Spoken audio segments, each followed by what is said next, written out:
Kaget gua. Sekarang DAC dongle sekecil ini udah pakai ampli tabung. Fix nih, suara earphone sama headphone kamu bakalan keren banget suaranya. Music lover, jujur ya, gua benar-benar kaget waktu pertama kali pegang device ini. Sebuah DAC dongle sekecil ini di dalamnya ada amplifier tabung asli. Ini bukan gimmick ya, bukan visual doang, tapi benar-benar bisa jalan dan bisa kita dengar karakter suaranya. Biasanya kalau kita ngomong DAC dongle, kita mikirnya praktis, kecil, simple, tapi kualitasnya ya so-so lah ya. Onyx Beta XI2 ini beda level music lover. Bukan cuma DAC, ini bisa juga jadi mini desktop sound yang bisa masuk kantong. Dengan dual DAC Cirrus Logic, dual tabung JAN6418, plus opsi bisa solid state dan hybrid tube. Ini bukan dongle biasa. Ini serius buat music lover yang peduli sama sound. Jadi hari ini gue bakalan bahas lengkap fitur, performa, karakter, suara, dan apakah worth it dengan harga 5.900.000-an ini. Langsung aja kita masuk ke reviewnya. DAC dongle Onyx Beta ini dibanderol dengan harga 5.900.000-an. Ya lumayan sih sebenarnya.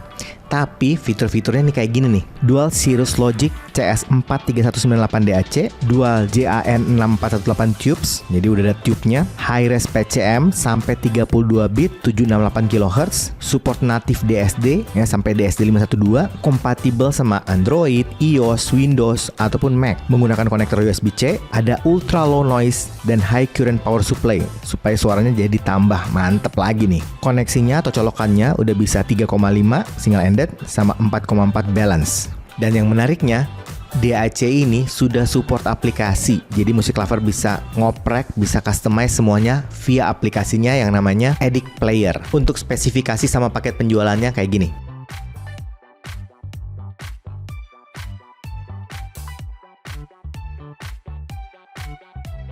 Fiturnya ini lengkap banget music lover. Lu bayangin aja, colokannya udah 3,5 4,4, dual Cirrus, dual tube, support native DSD, 32 bit 768 kHz. Ini gila banget sih. Udah ada layarnya juga, plus udah solid state dan tube. Ini yang fitur utamanya. Karena udah lengkap kayak gini, jadi gue kasih poin 9 untuk fitur sama spesifikasinya. Sekarang langsung kita bahas desain sama build quality-nya. Nih gue bandingin sama yang Onyx Alpha ya, yang versi sebelumnya. Ukurannya yang pasti Onyx Beta itu lebih besar, tapi secara umum desainnya masih mirip-mirip sih. Bentuknya kotak dengan finishing warna doff ya, dipadukan dengan aksen warna gold gitu. Di bagian depannya ada layar LCD, yaitu ada tombol multifungsi yang bundar itu yang warna gold. Ada pengaturan plus dan minus yang panjang ini. Terus ada tulisan Onyx di sana. Di bagian atasnya ini ada colokan 3,5 sama 4,4. Di sisi yang lainnya lagi ada colokan USB-C. Di sampingnya, bagian sisi samping itu ada kaca transparan. Terus kita bisa lihat dalaman tube-nya, itu yang tabungnya itu. Kemudian di bagian belakangnya ada tekstur leather-nya, kayak kulit gitu. Build-nya dari bahan aluminium, logam, dan kerasa solid. Untuk desain sama build-nya music lover ini oke sih. Gue kasih poin 8,5. Langsung aja kita cek sound quality-nya, karena ini yang paling penting. Gue akan cek 4 koneksi. Koneksi 3,5, 4,4, terus solid state, dan yang tube-nya. Untuk nge-reviewnya, gue pakai HP gue Samsung S23 Ultra.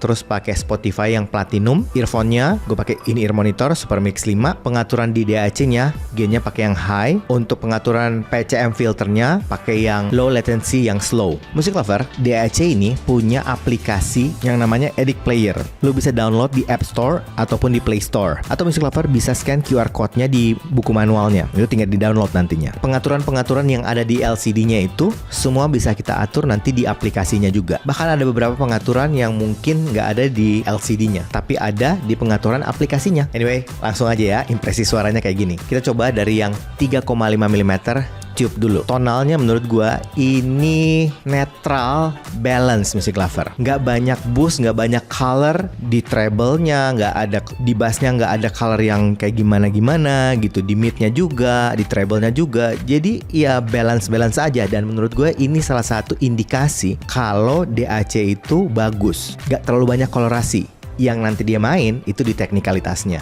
Paling yang 3,5 ini gue ngerasanya di mid-nya itu yang membedakan dibanding yang lain ya. 3,5 tube itu kerasa lebih smooth, lebih halus di bagian mid-nya. Dan apa ya, suaranya kayak kerasa lebih analog lah gitu. Nah detailnya kayak gini nih. Yang kerasa improve menurut gue itu di teknik suaranya. Kalau dibandingkan dengan DAC yang kelas entry level, itu kerasa banget. Detailnya, clarity, separasi, soundstage, dan terutama dynamic range-nya, ini yang paling kerasa kalau DAC ini high end. Semuanya improve dengan sangat baik Music Lover. Kelasnya benar-benar beda Music Lover. Detailnya, mikro detail itu kedengeran banget. Suara-suara goib yang kita tadinya nggak denger, pas kita pakai DAC ini itu jadi clear banget, jelas banget kedengerannya. Bunyi-bunyi yang kecil yang kadang-kadang kita nggak notice jadi di notice. Tekstur suaranya juga clear banget, jelas banget semuanya. Separasi kepisah-pisah dengan sangat baik. Terus yang memang membedakan dibanding dengan yang DAC yang entry level, menurut gue itu di soundstage-nya itu yang benar-benar presisi, sama di dynamic range-nya Music Lover. Antara suara kecilnya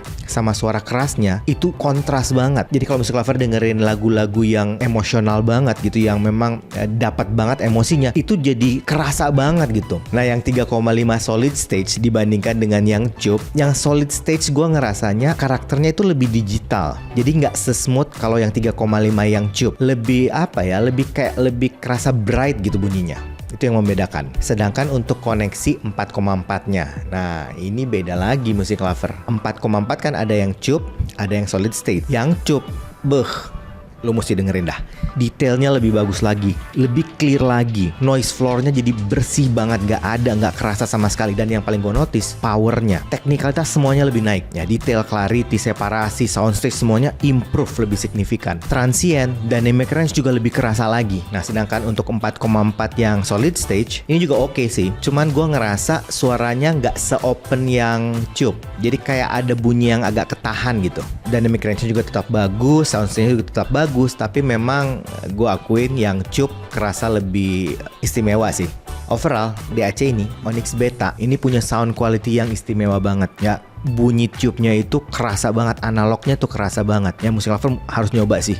Ini gue kasih poin nih buat dia nih, poin 9. Buat gue, DAC Onyx Beta ini kecil-kecil cabai rawit loh. Lu bayangin, DAC sekecil ini tapi udah ada tube-nya. 2 pula tube-nya. Suaranya analog, detail, clear, smooth. Suara-suara yang audiophile yang lu pengen dapat itu ada semua di sini. Yang gue paling notice di soundstage dan terutama emosi lagunya. Dynamic range-nya bagus banget Music Lover. Lu dengerin musik yang kontras gitu dinamiknya ya, yang dynamic range-nya kontras, itu emosinya dapat banget. Jadi kayak merinding gitu dengernya. Jadi kalau Music Lover yang memang cari sensasi audio yang maksimal dengan alat yang kecil, nah ini nih Onyx Beta jawabannya sih. Ya harganya di kisaran 5,9 jutaan lah. Menurut gua harganya itu untuk price to performance-nya itu cocok banget. Music Lover, kalau Music Lover tertarik untuk mendapatkan produk Onyx Beta, Music Lover bisa cek distributor resminya yaitu PT Chase atau CSI Zone.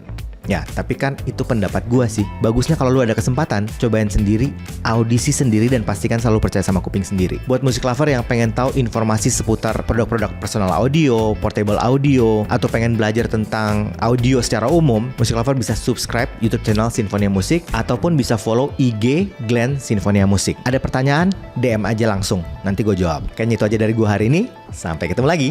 Dadah!